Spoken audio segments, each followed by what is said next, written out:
brown dwarf? We know that stars are common in our galaxy, and we assume planets, moons, asteroids, and comets are too. But if you were to take a cookie-cutter slice of the Milky Way galaxy near the Sun, are these the only objects you'd find? Believe it or not, the answer is no. There's a kind of object known as a brown dwarf that's at least as common as your average star. These objects form the same way that stars form, in a collapsing cloud of gas and dust, but they're unable to shine for billions of years the way stars do. Brown dwarfs also have traits in common with planets. Oddly, all brown dwarfs have roughly the same size, about the size of the planet Jupiter.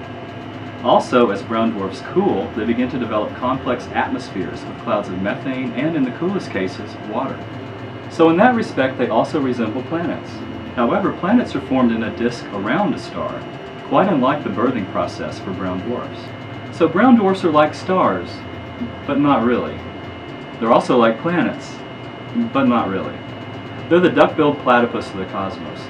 The platypus defies easy classification as either a mammal or a reptile. Brown dwarfs defy classification as either a star or a planet. So, how did brown dwarfs stay hidden for so long?